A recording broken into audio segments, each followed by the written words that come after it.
Mellas tells members of parliament Ethiopia will continue registering double-digit economic growth.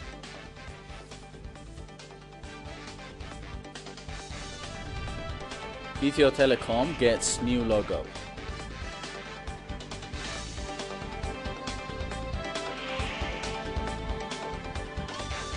And Rwanda reduces poverty rate by 12%.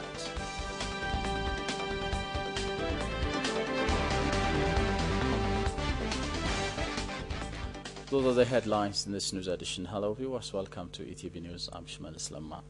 Prime Minister Meles Zenawi presented the half-year performance report of the government to the parliament on Wednesday. The Premier indicated that the country's double-digit economic growth is showing its sustainability.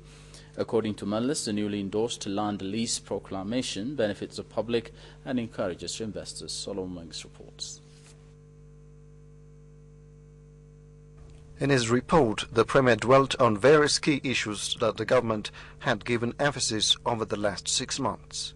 In the past Ethiopian budget year, the Premier said the country had registered 11.4% economic growth, which has continued similarly in the current year. የዘንድሮውም እድገት በተመሳሳይ መልኩ ከ11 በመቶ በላይ እንደሚሆን የግብርና እድገት Similarly, this year the growth is expected to be above 11%. Agriculture 8.5%, industry 17.9%, and service sector will show 11.5% growth. That's why many investors are attracted to invest more in various sectors. The government has taken different measures to contain inflation. Wheat, sugar and edible oil have been distributed among the public. To minimize budget deficit, the loan from the National Treasury has been put off. መንግስት የዋጋ ግሽበትን ለመቆጣጠር በወሰዳቸው እርምጃዎች የሸቀጦች ዋጋ መረጋጋት Price of commodities has come down due to the measures the government took. In August, it was 40.6%, and since September, it is going down to 32%. If it continues this way, it is expected to be in single digit by the end of the budget year. The Premier added that a new land lease proclamation has been put in place as part of the move to destroy sources of rent-seeking step by step. The new system will not hurt anyone, the Premier underscored. Regarding Eritrea, the Premier said Ethiopia has taken a fervent move to isolate Eritrea from the international community with strong diplomatic efforts at continental and UN level. የኤርትራ መንግስት የሀገራችን ሰላም የማወክና ተላላኪዎችን በመጠቀም የሽብርና ብጥብጥ ተግባር የማስፋፋት ተግባሩን በዓለም አቀፍ ሕግ መሰረት ተጽዕኖ ለማሳረፍ The diplomatic effort to put Eritrea's destabilizing mission in the hands of international law shall continue, along with this, to effectively defend and take every proper measure to maintain security of the nation. The country's defense force is ready. The second option will be practical when necessary. In the Semana, Prime Minister Ethio Telecom launched its new brand platform on Wednesday. Amanuel Habi reports. Ethio Telecom, which was created on November 29,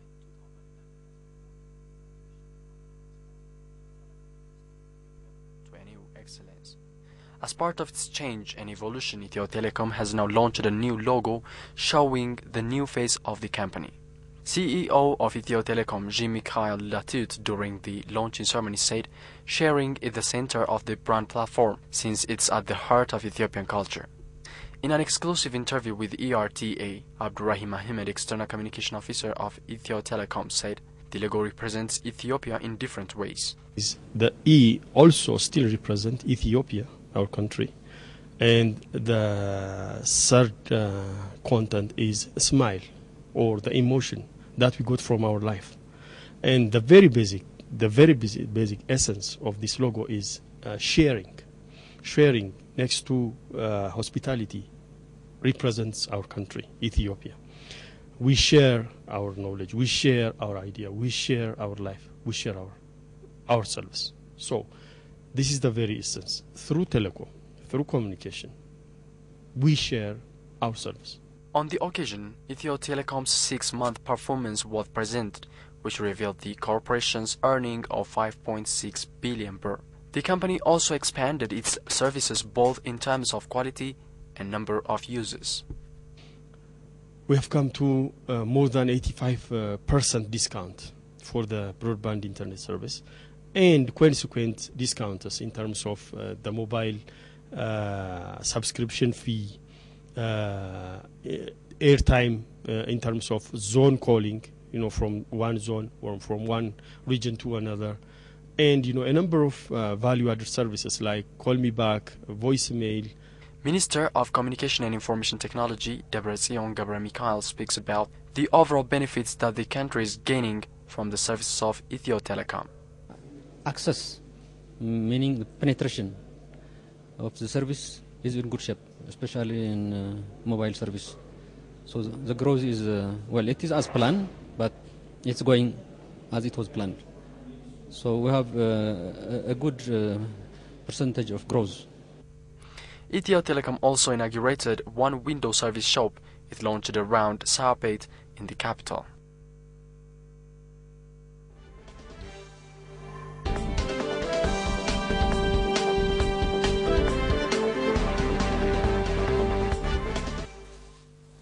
You're watching ETV News. President Gamal Georgis extended heartfelt condolence over the recent death of football fans in Egypt. President Gamal on Wednesday signed the Book of Condolence at the Embassy of Egypt in Addis Ababa. The President expressed sympathy to the bereaved families on behalf of his own and the peoples and government of Ethiopia. At least 74 people have been killed in the clashes between rival fans following a football match in the Egyptian city of Port Said. According to the Egyptian officials, the disaster is the biggest in the country's football history.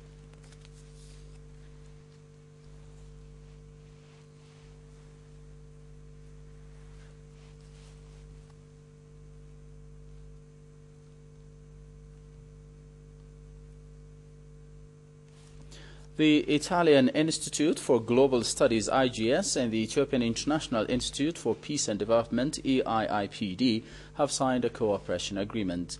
IGS Director Professor Nicola Pede and Sabahat Naga, IIPD Executive Director, signed the agreement.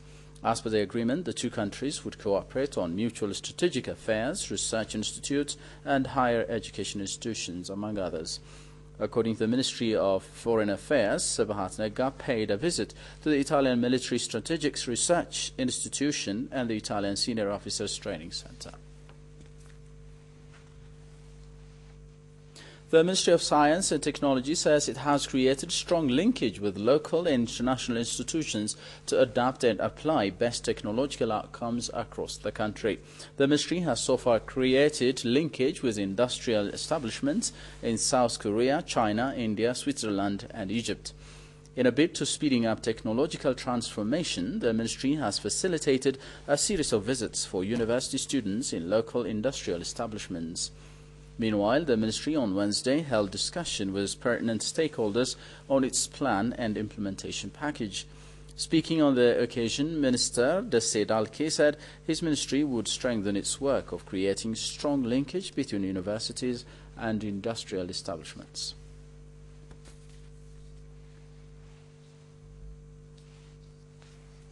The Ministry of Trade has announced revised fuel tariffs for retailers effective for 20 days as of Thursday, February the 9th, 2012. According to a statement the ministry sent to Ethiopian Radio and Television Agency on Wednesday, the price of crude oil on international market has been between $108 and $114 during the past months. The trend indicates that the new price may hold in February too. Based on this, the ministry has revised the retail price of a litre of aircraft fuel, which will be sold at 21 birr and 25 cents. All the other fuel types will be sold with the same tariff as in the previous month. Waliso Town Water and Sewerage Service Enterprise is carrying out clean water project with over 10 million birr. Manager of the enterprise, Girma Disasal, told the Ethiopian News Agency that digging of 4 deep water wells is nearing completion. A 500 cubic meter water reservoir is being constructed, the manager said, adding each deep water well has a capacity of generating 30.6 litres of water per second. The clean water project that is expected to start operation in the coming month would benefit more than 70,000 people and raise the current water coverage of the town from 72% to 90%.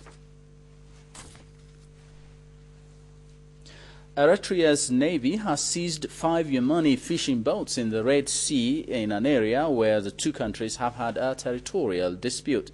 A Yemeni official said on Tuesday that the incident is part of a dispute between Yemen and Eritrea over water rights around the Red Sea's Hanish Islands, which the two countries briefly fought over in 1995.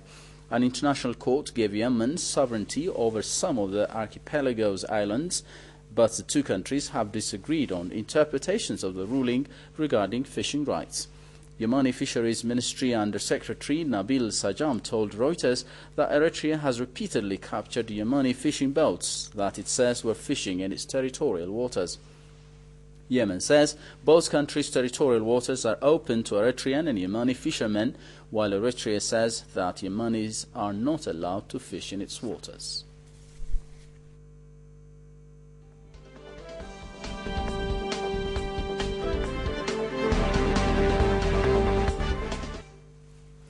Finally, Rwanda reduced the number of people living in poverty by more than 1 million people the past 5 years under a poverty reduction program, according to the government's planning ministry. The poverty rate dropped to 45% of Rwanda's 10.7 million people, compared with 57% in 2007. Habib Mohammed takes up Reuters 5. Rwanda has reduced the number of people living in poverty by 1 million over the past 5 years under a poverty reduction program, the country's finance and economic planning minister, John Rwangwa, said at a conference attended by President Paul Kagame. The finding in a survey which represents the international benchmark for measuring poverty indicate that approximately 200,000 households or 1 million people have emerged from poverty since 2006. Poverty has reduced by 12%, moving from 57% in 2006 to 45% in 2011. This outpaced our target of 46% at end 2012. Under an initiative dubbed the Economic Development Poverty Reduction Strategy, Rwanda has sought to stimulate economic growth by investing heavily in the service sector to shift reliance away from the rain-dependent agricultural sector. The finding also showed that infant mortality rates have declined by 41% and 35% respectively since 2006, while participation in secondary school level education has doubled over time. UNDP country representative Aurin Agobasi. These results are also testimony that the government's strong drive to promote growth, reduce poverty, and ensure universal access to quality social services, basic education, vocational training, healthcare, water and sanitation, among others, through decentralization. Also, economic growth in Rwanda is set to slow down this year compared to 2011. According to the International Monetary Fund, President Kagame says his government remains committed to ensure progress continues by launching the second phase of the country's economic strategy. EDPRIS2 will also challenge our private sector to scale up private investments and grasp opportunities created by our improved business environment and the higher purchasing power of Rwandans, as well as regional integration. Rwanda plans to halve poverty levels and increase per capita income to $900 by 2020.